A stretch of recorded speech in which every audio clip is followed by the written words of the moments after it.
Welcome back. 307 cases of domestic violence have been attended to by around-the-clock emergency response team. And this is from April last year when the team was first formed to July this year. Most of the cases relate to spousal violence. The Social and Family Development Ministry says this underscores the need for immediate action when addressing high-risk cases.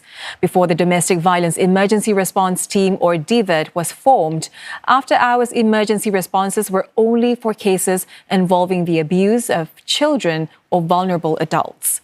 At an appreciation event, it was announced family violence-related amendments to the Women's Charter will start in January.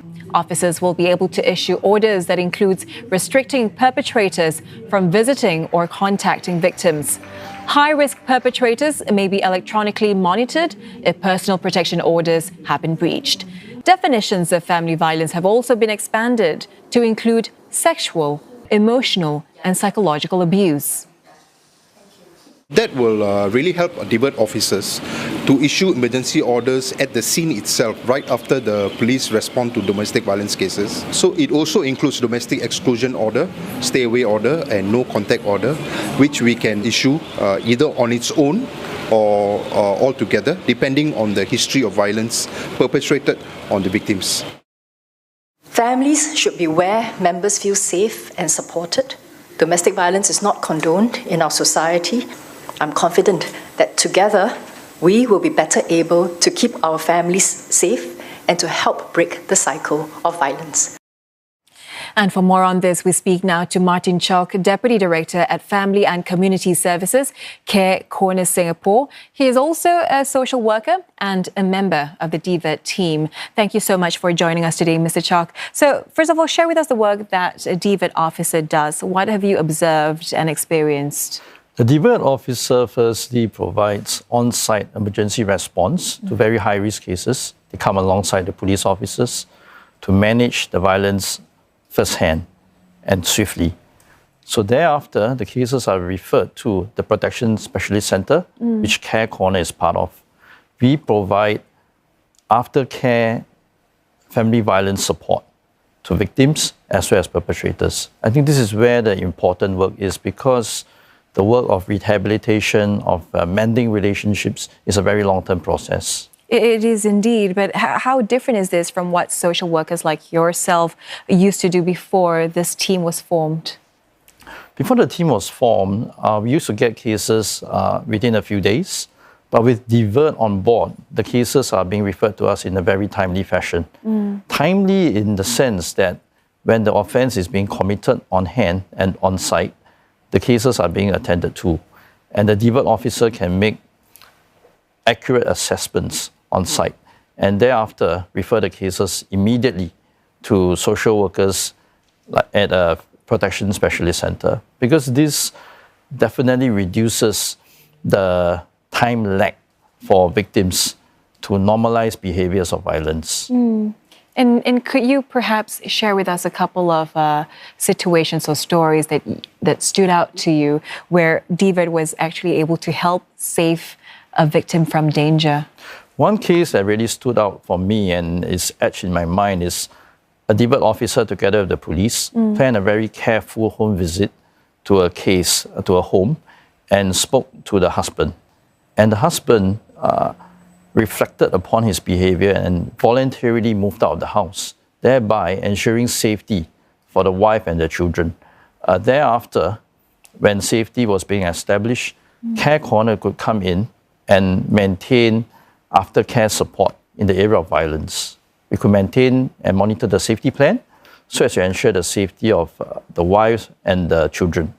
And starting next year, you will also be able to issue emergency orders, DVERT officers, and we know definitions of family violence have also been expanded. Tell us what all of this mean to you. How will it help you to save victims of domestic violence and abuse? I think firstly, the definition of violence is being expanded to include all forms, not only physical. And this definitely gives the public a lot more awareness, and it also improves the knowledge, and which helps us in speaking to victims, to the community, about what violence is. Next, it also ensures that we can, at the first hand, establish safety for very high-risk situations, because preservation of life and keeping victims safe is definitely our top priority. So in being issued the powers, we are able to ensure that the life is safe and we can do the aftercare work thereafter. And how much of having this power to issue an emergency order will make a difference to your work? Definitely, it will give us a lot more responsibility. We can feel a bit stressed, but I think what we do is we want to ensure the safety of people who is being harmed.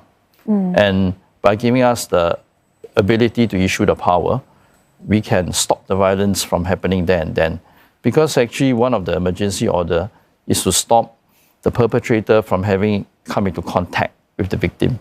So by stopping all contact, naturally the violence cannot happen. The perpetrator might have to leave the house, might have to maintain a certain distance from the spouse and the children. So which gives us a lead time to work with the spouse and the children in applying for a personal protection order and formulating a safety plan. How far will these changes help in improving the situation of domestic abuse, the level of violence that we see in Singapore right now?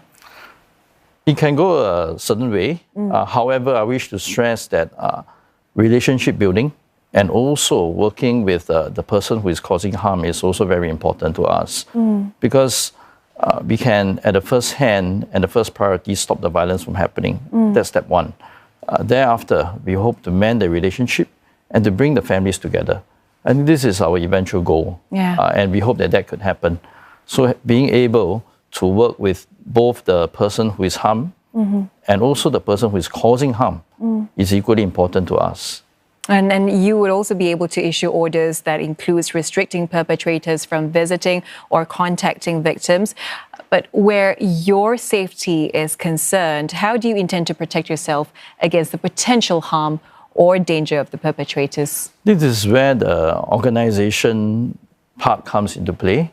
So at Care Corner, we take a lot of steps to equip our staff with techniques and also skills to watch out for signs of escalation in terms of violence. Where cases of extreme violence is experienced, we might also do home visits in pairs. And we also keep our supervisors informed of our whereabouts. In case where things don't go right, we can have a phone call and the authorities can be activated. And then what about you yourself? How do you plan to protect yourself when you're on the ground? Definitely, I will keep my superiors informed of my movements. In cases where I access that there are extreme violence, I might bring a partner along. It could be a female companion or even a male. Sometimes we might equip our staff with a police whistle so that we can activate it when the need arises. All right, a very much needed initiative to keep our families safe and do help break the cycle of violence in Singapore. Mr. Chok, thank you very much for coming in to speak with us. Thank you. That was Martin Chok, Deputy Director at Family and Community Services.